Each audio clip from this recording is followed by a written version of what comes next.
Jangan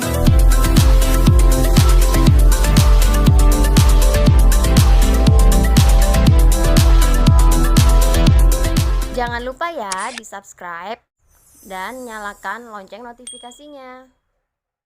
Calon mempelai, pria maupun wanita itu merasa senang, merasa nyaman, aman gitu, dan acara itu berjalan dengan baik dan selamat. Itu kebahagiaan dia, gitu. Kebahagiaan dia ketika dia bekerja. Jadi dia bekerja sungguh-sungguh gitu, untuk menyerahkan pekerjaannya aja, mendelegasikan kepada orang aja dia mungkin agak berat. Dia sangat memilih gitu. Jadi ya itulah yang membuat capek.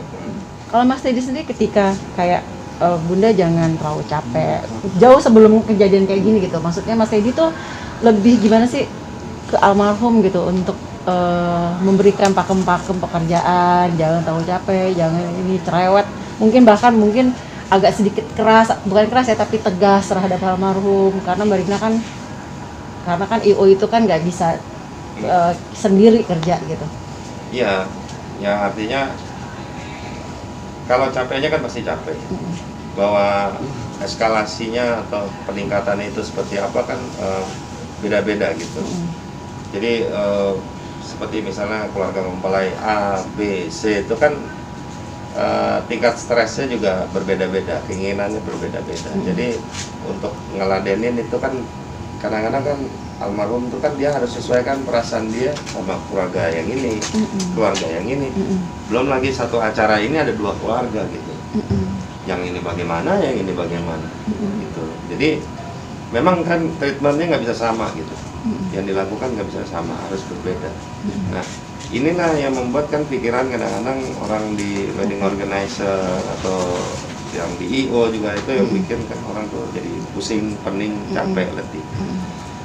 Nah, buat saya ketika saya harus tegas, ketegasan saya kan bukan tegas yang tegas, yang harus gitu, tidak gitu. Artinya ingat kalau besok berangkat pagi jam segini udah harus tidur, udah harus istirahat, nggak ada lagi obat selain tidur untuk badan yang letih gitu. Tapi mungkin ya ini udah jalan Tuhan, jalannya Allah. Mas Teddy kangen dengan masakan almarhum tuh, favorit dari Mas Teddy tuh apa sih yang memang harus setiap hari? Tadi kan kayak kopi gitu ya. Tapi kalau untuk makanan yang memang almarhum, makanan dari selama 22 tahun berumah tangga yang nggak pernah, pokoknya ini makanannya harus ada ya gitu. Makanan atau tuh masakan dari almarhum yang memang favorit dari Mas Teddy? Namanya nasi goreng nggak jelas. Oh, ini namanya nasi goreng nggak jelas? Iya, saya juga bingung. Itu bumbu apa dimasukin, udah kejek. Oh ya enak ya, gitu. Dan habis, enak ya?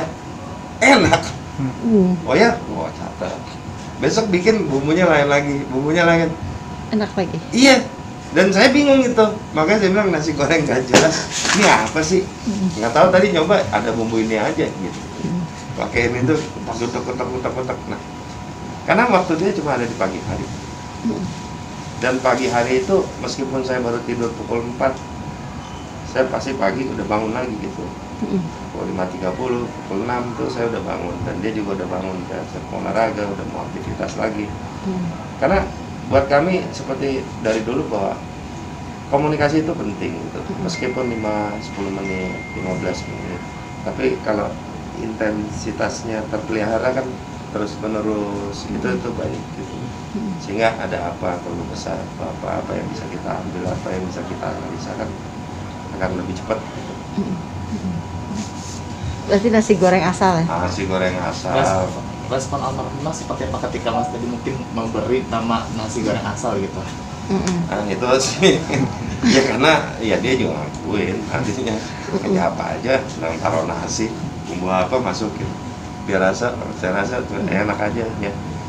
Ya artinya nggak ada hal yang khusus lah, tapi buat dia adalah, buat saya gini, saya senang, ya namanya laki-laki mana sih yang nggak senang kan ya dimasakin gitu sama istrinya, dapat yang mana sih gitu kan, senang gitu, meskipun nggak enak, lagi nggak selera kan ya kita bilang enak, tapi ini enak terus sih ya habis. Tapi kalau almarhum sendiri memang mempakemkan nggak sih untuk memang kalau kalau untuk makanan Mas Teddy dan anak-anak harus beliau yang menangani gitu, entah apapun gitu. Seperti itu gak sih kebiasaan dari almarhum ke Mas Teddy? Enggak harus kayak gitu ya. Tapi kan ada Mbak, ada Bibi di rumah yang sudah kerja 13 tahun juga sama kita, yang sudah udah kayak keluarga lah.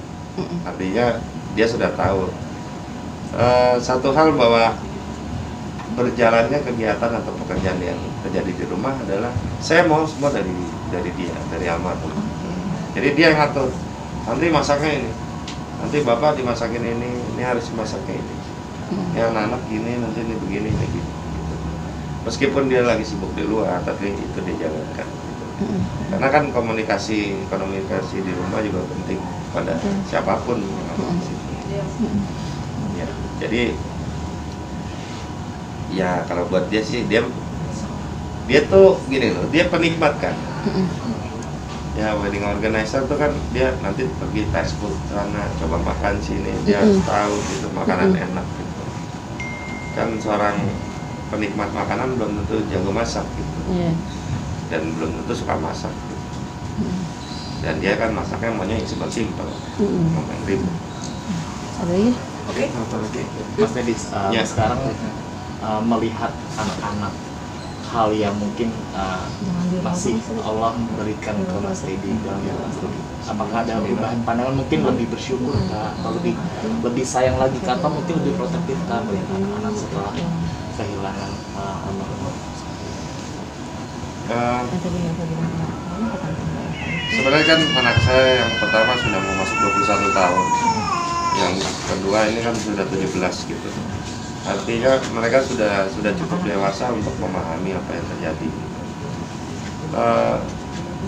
Saya ingin mereka belajar secara langsung gitu, alami saja gitu apa yang terjadi, bagaimana menganalisa, melihat, mengobservasi segala macam. Bahwa pada saat sekarang untuk menjaga kesehatan, menjaga tubuh itu kan ya udah kewajiban aja ya. Apalagi setelah peristiwa seperti ini gitu, dan pasti akan bertemu dengan banyak orang, dengan apa. Jadi saya agak bawel sekarang yang masalah kesehatan ini, saya agak sedikit bawel sedikit ya. Karena sangat penting gitu untuk menjaga kesehatan terus-menerus. Khawatirnya kan lagi tubuh lagi drop, ya kan, terus nanti malah udah kacau balau. Ya. Oke. Ya. Jangan lupa ya di subscribe dan nyalakan lonceng notifikasinya.